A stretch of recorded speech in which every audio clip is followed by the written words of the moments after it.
Hello, everyone, here, there, and everywhere. I hope that you're having a wonderful day. This is the day that the Lord has made, and I'm choosing to rejoice and be glad in it with my tea. Hmm. My voice, my voice, my voice. I'm so glad to be on tonight and that you're joining me for this short stint. Yes, yes, yes. Well, I want you to know that tonight I will be asking a question and I will be responding with more questions. And that's because I'm testing this episode to see just how much conversation comes out of it. It's been a lot of conversation on my end, but I would love to have live individuals responding on the other end. And so tonight is about presenting a question that really is a part of several conversations. Thank you that I've been involved in. Well, I'm going to quickly get to it. If you're new to this platform, my name is Stephannie Solomon, E.R. Solomon, that is. And I'm an author, podcaster, life coach, retired teacher, and a couple of other things. And on the podcast, I basically teach from various topics of my writings. All right. And I've been podcasting since 2010, but I'm new to this visual part here that's streaming live on Facebook and YouTube right now. So I teach from my books and periodically I have guests on. All right. So, hey, so what I would love for you to do is to comment. Hey there. I would love for you to comment. I would love for you to like, share, engage, because it is my understanding that the algorithm gets pumped up when it spots likes, shares, and comments. And if you're on the YouTube side, please subscribe. I'm really trying to build up the population on that side. All right. Okay. So let's get into it. Let's get into it. Um, the book that I'm coming from tonight is my third book. It's Aging with Grace. And if any of you know anything about grace, it's that unmerited favor from God. Nothing that we've done could make God be gracious to us and shed his favor on us. So that's what this book is about, how we move as we age with that grace. Now, there's a chapter in here that's been pretty popular since the publication of the book. It's called Winning Ways. I'm sorry, it's called Winning Women. The show is Winning Ways, but Winning Women. And it sparked a conversation not too long ago that I was having with some individuals about women, how we become winning, what makes us winning. And the whole thing about strong women came out of that. And then that led into other things that we weren't just admiring women for their strength. We were questioning if they were really being cared for. If women who exhibit strength, whatever that looks like, really have, if they care for themselves and if there are people caring for them. So the question that I presented, oops, my bad. I need to turn that off. I'm so sorry. The question that I presented to the audience, to the world, is the strong Black woman mindset really healthy? Is it healthy? Um, I know that I can talk about all women, but I'm choosing to talk about African American women, all right, Black women. We're going to talk about us, all right, and what really does strength look like? Because in that conversation that I had, what came up, well, out of it was there were different perceptions of strength. What does a strong Black woman look like? A lot of our answers will vary based off of our upbringing, what we saw growing up. And I will even say that even if you're not Black, you have a perception of what a strong Black woman looks like. And sometimes strength is really not admired, it's feared. A lot came out of that conversation.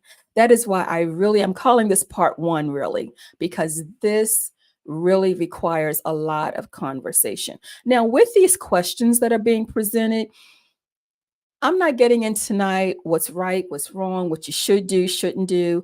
What I really want to do tonight is get people to start thinking, because sometimes we're so into ourselves, we're so used to seeing people be who they are and do what they do.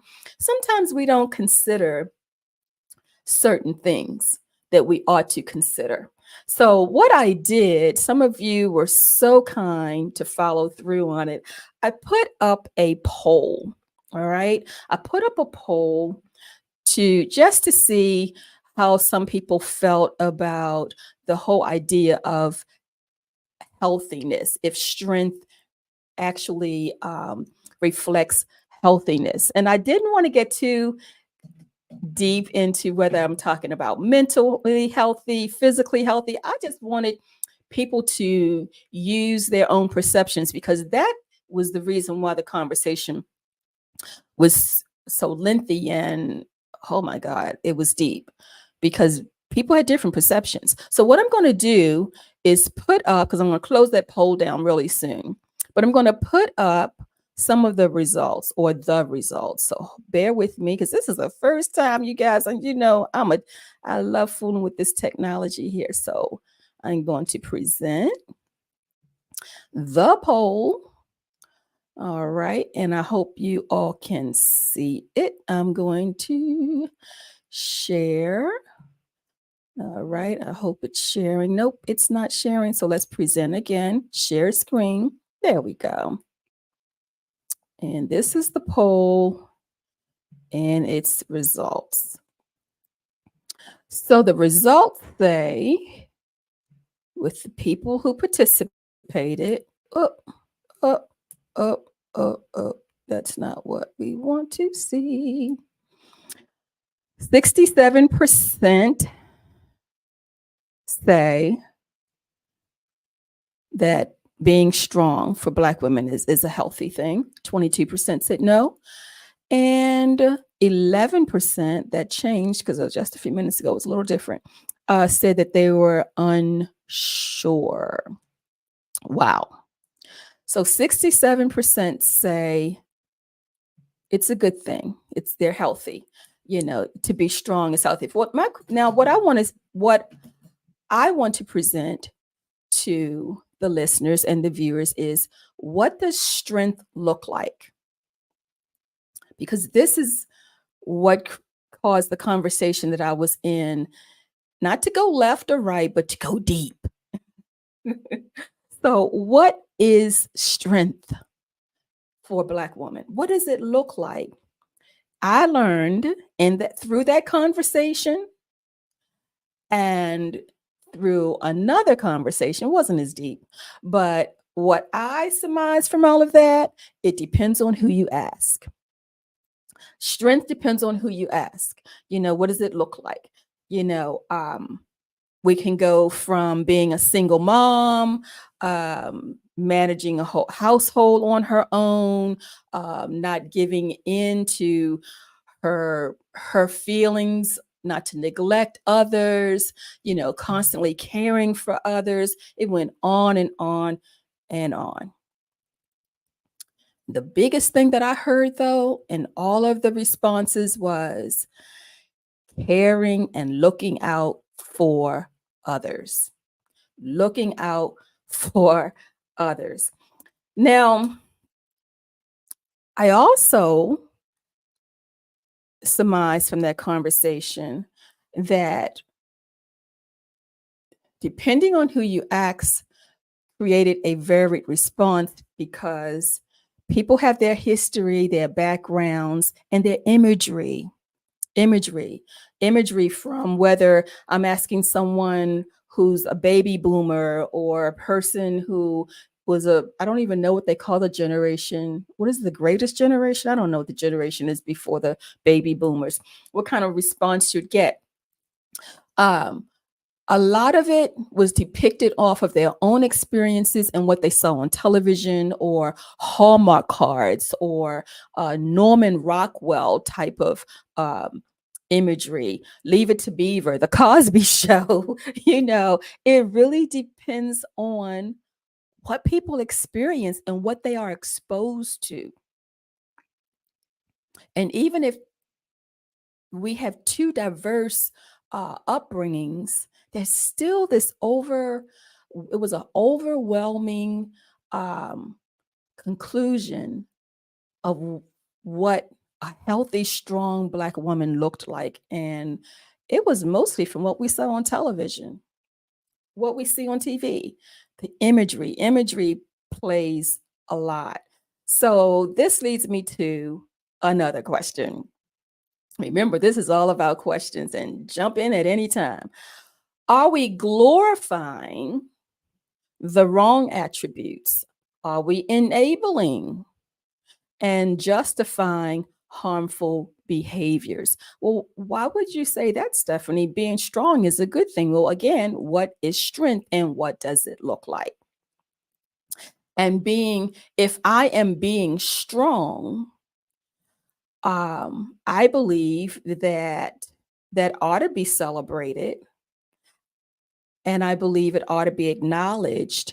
But what we need to do is to also balance that, because if we're not careful, we can create a caricature, a person who's not really human, a superhero maybe. And this person really has feelings. And maybe this person who we are putting on a pedestal or over crediting for being strong really doesn't want to be looked at like that, but doesn't have the heart to say that she doesn't want to be strong right now or ever. I think and this is where the conversation really went deep, because it got into, is this a myth? Is it real?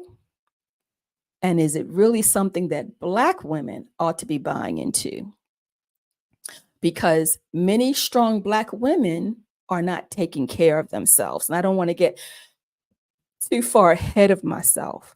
But again, are we glorifying the struggle? The struggle is real. African American women, I'm not even going to spend the time on this podcast talking about the history and the facts, that prove we work really hard for everything, for family, for equal pay, you name it, for medical care, you name it. However, should we be careful that we do not see the struggle as something that we glorify at some point, because that can happen. And who benefits? Who benefits from the quote unquote strong Black woman? Are there false benefits? Are there positive benefits? Who benefits from the false strength of Black women? People who maybe are manipulators, people who have a hidden agenda, fixed mindset. I don't know. I'm just throwing it out there. Who benefits from the true strength of a Black woman?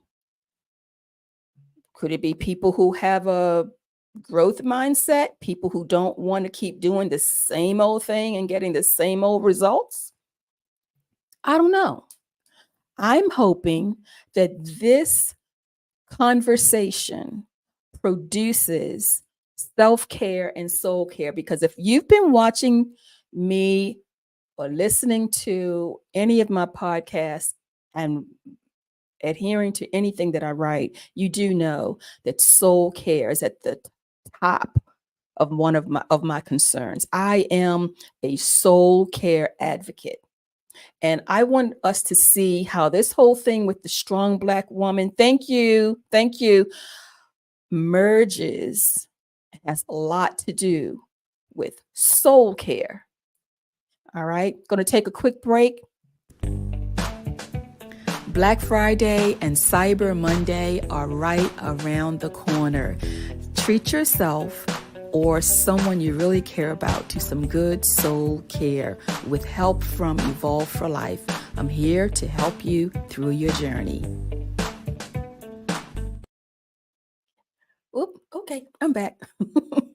Hey, every step I take. All right, before the break, I was talking about the soul care aspect of being a strong.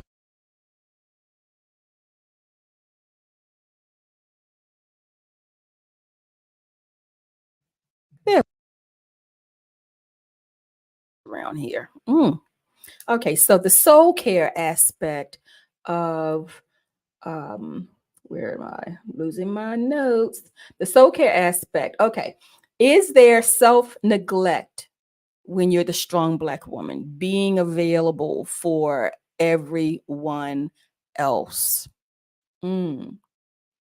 The expectation, not only from others, that the strong Black woman ought to be the caretaker, the responsible one, but even having that own self expectation. I've got to do this.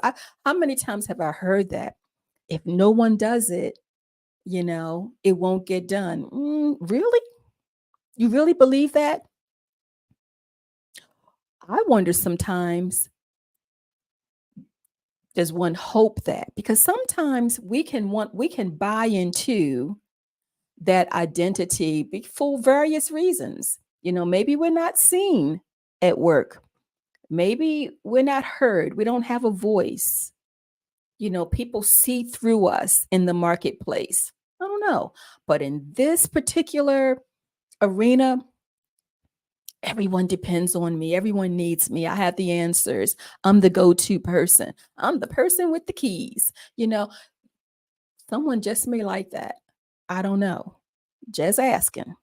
Just asking. But who's taking care of that strong woman? You know, who is feeding her soul? Yeah, that strong woman is pouring into others. But I often wonder, how can you pour in what people actually need if you yourself are not getting what you need? Because it makes me wonder, what are you dispensing? What really are you transferring into the lives of those who you claim to help and have to be there for? How do you restore your energy? What are you doing to feed your inner self? Who do you express yourself to? Because you are human. You're not a superhero. You're not a superhero. I'm just asking. So who's feeding the strong Black woman's soul? All right. I don't know. I'm going to skip over some of this for now. And is it damaging to the strong Black woman to not have her soul fed properly? I mean, after all, when it comes to physical illnesses and mental illnesses, wow, we are low when it comes on the low end of the totem pole when it comes to being cared for, but top for having the life-threatening conditions like heart disease, diabetes, hypertension, stroke, sickle cell, immune diseases, depression, and other conditions. That list is long for women who tend to had this expectation that I must be strong. I'm expected to be strong. I believe as a child of God, our strength comes from the Lord. And it is okay to say, I don't have it today. It's okay to say, I don't know what to do. It's okay to say, I don't know how to fix this. It's okay to say, I don't have the answers. What's wrong with that? What's wrong with getting to a place to say, I don't know how to handle this? This is too big for me. This is too much for me. I think when we take on, this is where we believe our own press. I talk about that in my book as well. When we start to believe, or my second book, when we believe our own press, that's damaging. We are human. We're frail beings. And we need reciprocity. I've talked a lot about that. We need not just self-care, we need others to care for us. We're built that way. We're wired that way. What are outlets for the strong Black woman? What do you do? What do you do as a healthy outlet?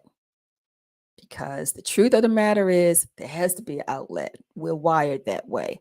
And positive or negative is going to, you know, what's pent up is going to come out in some way or another. We often talk about the sisterhood with African American women.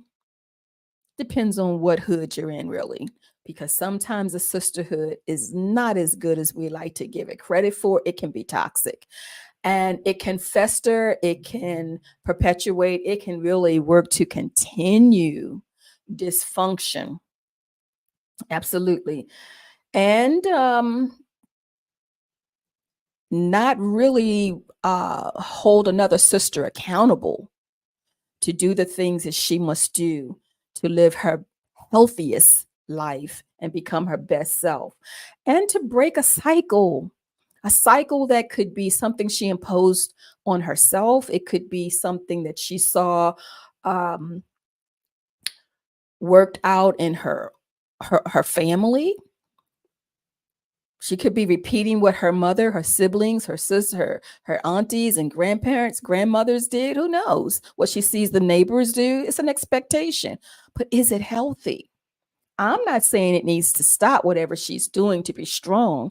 I'm just saying to consider her health, her well-being, her development in the process of quote unquote being strong.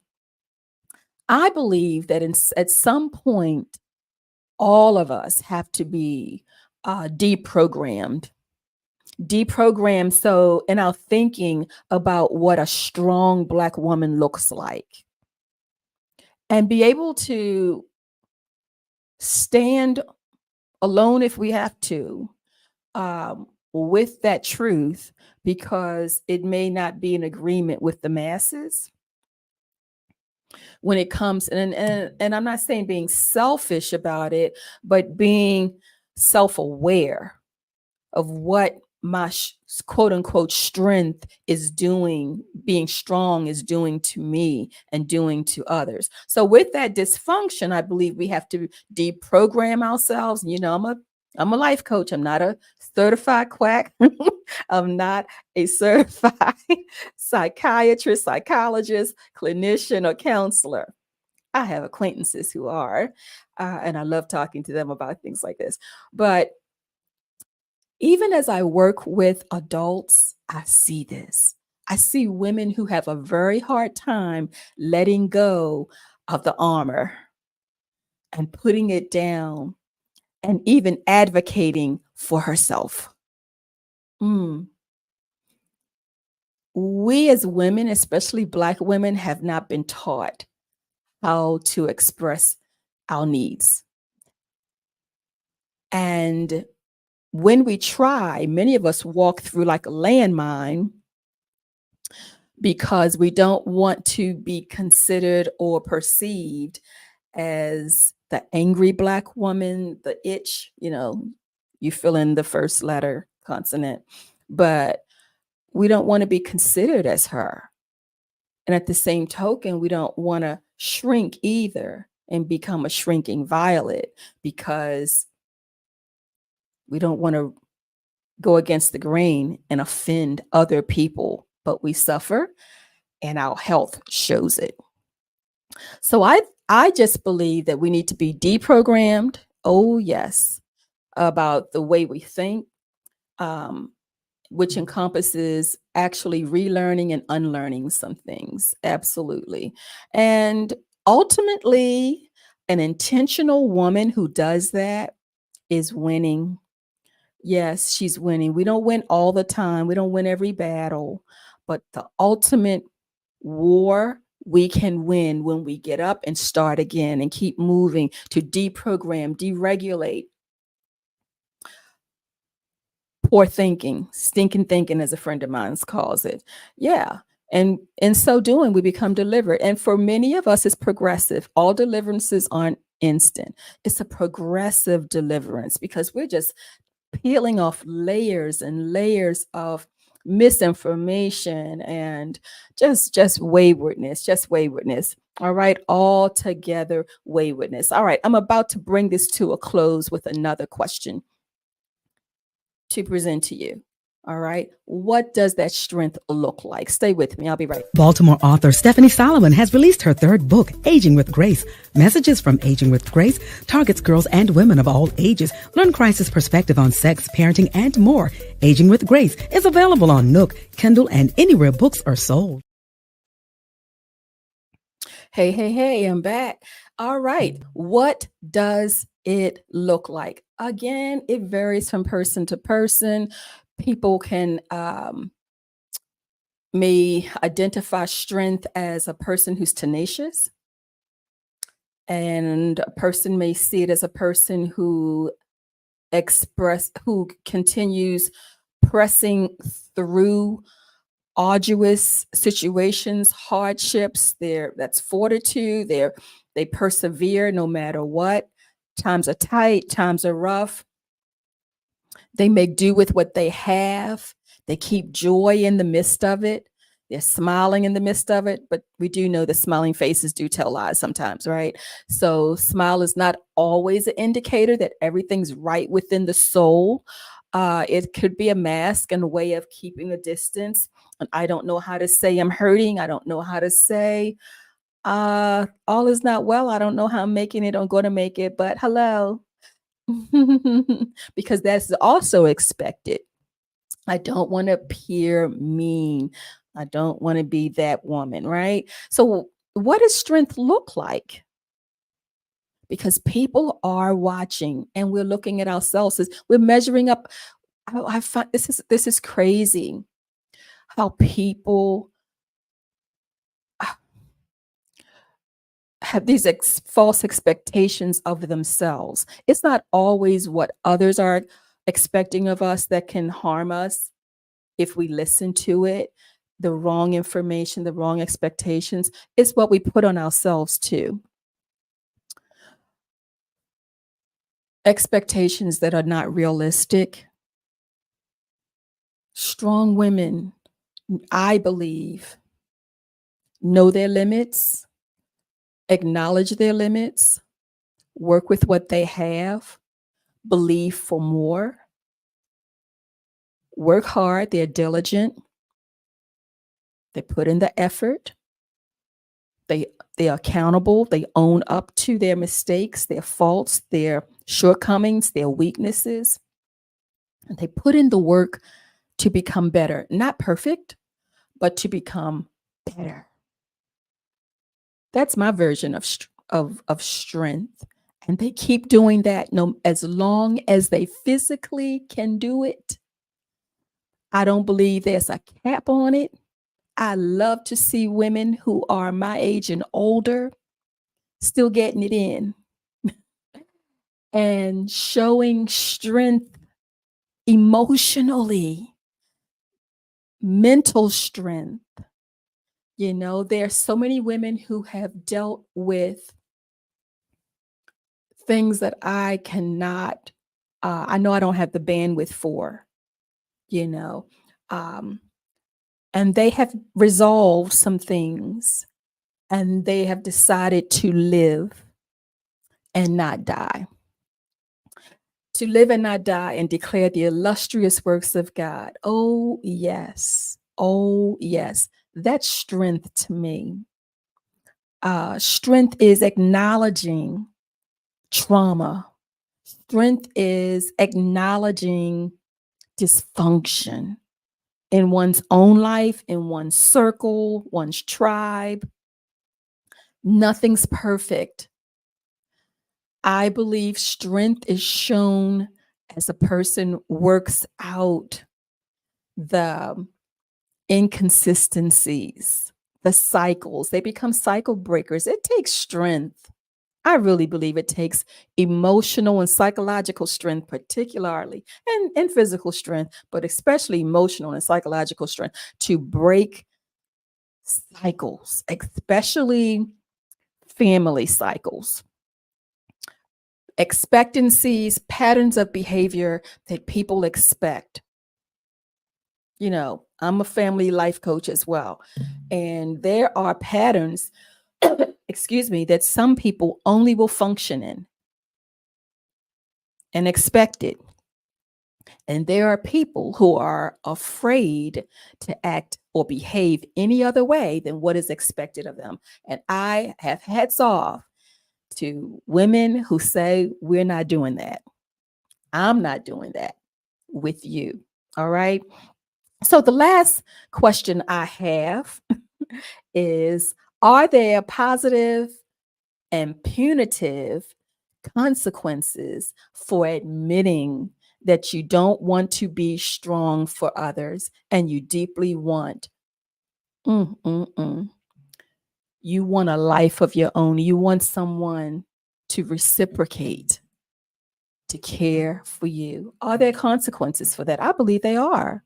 Again, I asked earlier, who benefits? You know, the person who doesn't want to step up, who can, they can make just like we work hard, or strong women, quote unquote, work hard to get things done. Anyone else can too. Anyone else can too. I remember confronting a superior when I was an educator about my class roster. And I said, I noticed that I am being given the children who have the most, severe behavior problems, and you're partnering them with other children who have these problems, who feed off of each other. I want to teach. I don't want to manage behaviors. And, oh, Miss Solomon, you're so good with them. You get them to do this, that, and the other. Okay, I'm supposed to feel good about that? But you're this and you're that. No, no, no. I'm not that person. When I go home, I'm not my best self. I'm not my best self for my family. I have a child who I have to be there for, to help. I'm not my best self. I never forget how that woman looked at me. She thought, by saying to me, "Oh, you're just so good with them."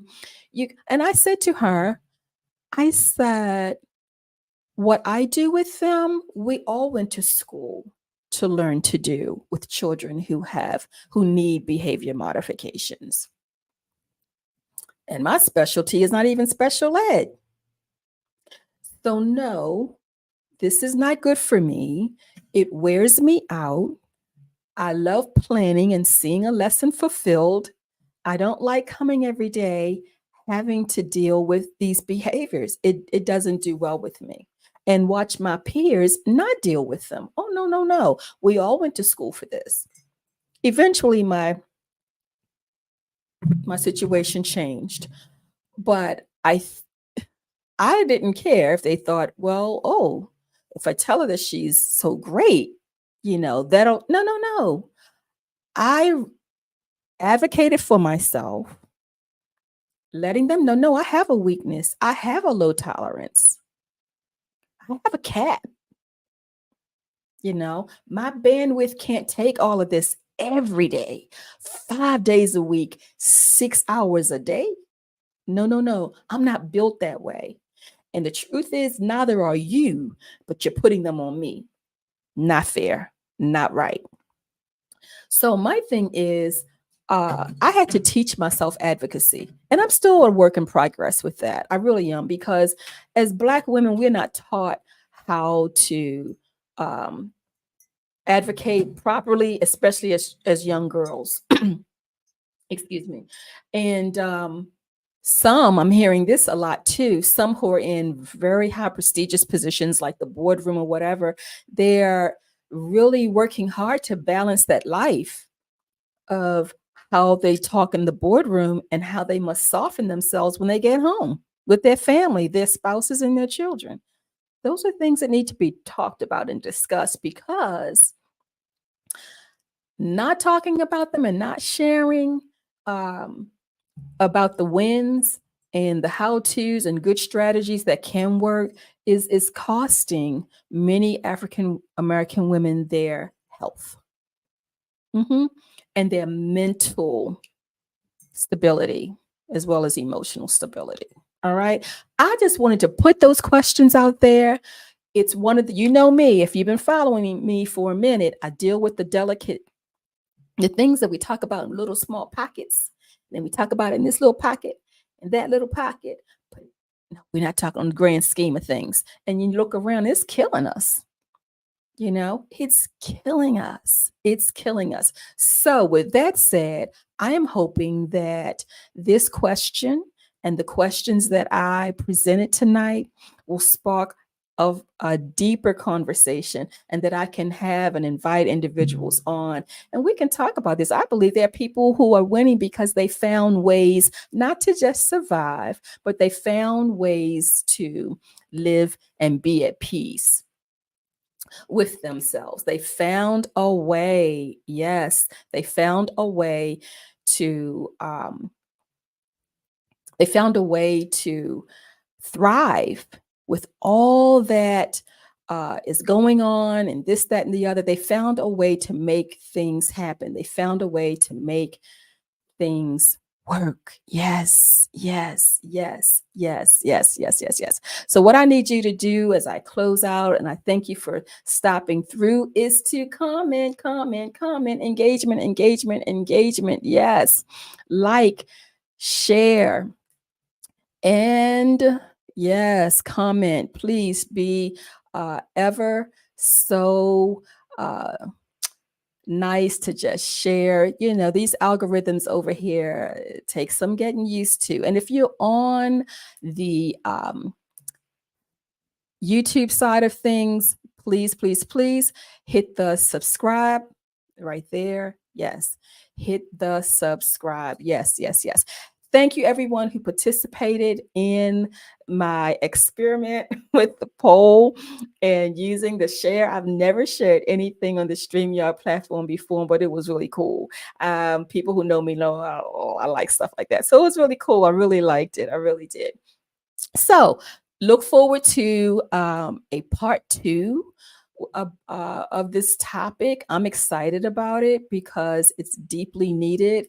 It's a part of some conversations. Oh, yes. Oh, yes. So look forward to a part 2. All right. Well, thank you so much. Time went by really, really quickly. Yes, it did. Yes, it did.